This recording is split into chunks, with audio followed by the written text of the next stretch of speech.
നൂറ, അതില നിങ്ങളാണ് ഏറ്റവും കൂടുതൽ സപ്പോർട്ട് ചെയ്യുക അനുമോളുടെ കൂടെ നിന്ന്. വളരെ പ്രോഗ്രസീവ് ആയിട്ടുള്ള ആളുകൾ എന്ന് സ്വയം ചിന്തിക്കുന്ന നിങ്ങൾ ഇങ്ങനെ ഒരു ആക്ടിന്റെ കൂടെ നിൽക്കാൻ എന്താ കാര്യം? പൊതുപ്പെടുത്തണമെന്ന് നിങ്ങളല്ലേ? പൊതുപ്പെടുത്തുകൊണ്ടുവരുന്നു, കിടത്തുന്നു, എന്ത് നാണക്കേടാണ്. എല്ലാവർക്കും ഇതെന്താണെന്ന് ക്ലാരിറ്റി കിട്ടാൻ ഇങ്ങനെയാണോ കാണിക്കുന്നത്?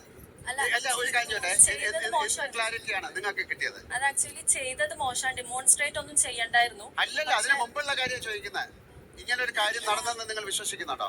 ഇല്ല, അതൊരു ഇഷ്യൂ ഉണ്ടായപ്പോ ഇവര് റെനയായിട്ട് നമുക്ക് നൈറ്റ് ഒരു ഇഷ്യൂ ഉണ്ടായിരുന്നു. നമ്മളെല്ലാവരോടും അന്ന് ബഹളായിട്ട് ബിഗ് ബോസ് ഇവിടെ വിളിച്ചിരുത്തിയിട്ടുണ്ടായിരുന്നു. അതിനുശേഷം നമ്മളെല്ലാരും പോയി കിടന്നപ്പോ ഇവർ രണ്ടുപേരും നമ്മളിങ്ങനെ നോക്കുന്ന പോലെ. അപ്പൊ എനിക്ക് മനസ്സിലായി നമ്മൾ നോക്കാൻ വേണ്ടിട്ട് വെറുതെ കളിക്കുകയാണ്, നമ്മളിങ്ങനെ അങ്ങോട്ടും ഇങ്ങോട്ടും ചെയ്യുമല്ലോ ഇറിറ്റേറ്റ് ചെയ്യാൻ വേണ്ടിട്ട്, അങ്ങനെ നമ്മളെ പറ്റി പറയാം, അങ്ങനത്തെ ഒരു ഇത്. അപ്പൊ അനു വിളിച്ചിരുന്നു. അപ്പൊ ഞാൻ പറഞ്ഞതിനോട് നീ മൈൻഡ് ആക്കണം, നീ കിടന്നുറങ്ങിക്കോ, എന്താണ് അങ്ങനെ പറഞ്ഞിട്ട് ഞങ്ങൾ പോയി കിടന്നുറങ്ങി. പക്ഷെ ഇങ്ങനത്തെ ഒരു സംഗതി ഞങ്ങൾ വിചാരിച്ചിട്ടില്ലായിരുന്നു. അനുമോളോട് പറഞ്ഞപ്പോഴാണ് നമ്മള് അങ്ങനെ ചിന്തിക്കുന്നത്. മാക്സിമം ഇറിറ്റേറ്റ് ചെയ്യാൻ വേണ്ടിയിട്ടാണ് അങ്ങനെ ചെയ്യാറ്, അനുമോളെ ഇറിറ്റേറ്റ് ചെയ്യാൻ വേണ്ടി. അപ്പൊ ഞങ്ങൾക്കും മനസ്സിലായത് അതാണ്. പക്ഷെ അവൾ ഉറപ്പിച്ചാണ് പറയുന്നത് ഞാൻ കണ്ടിട്ടുണ്ട്.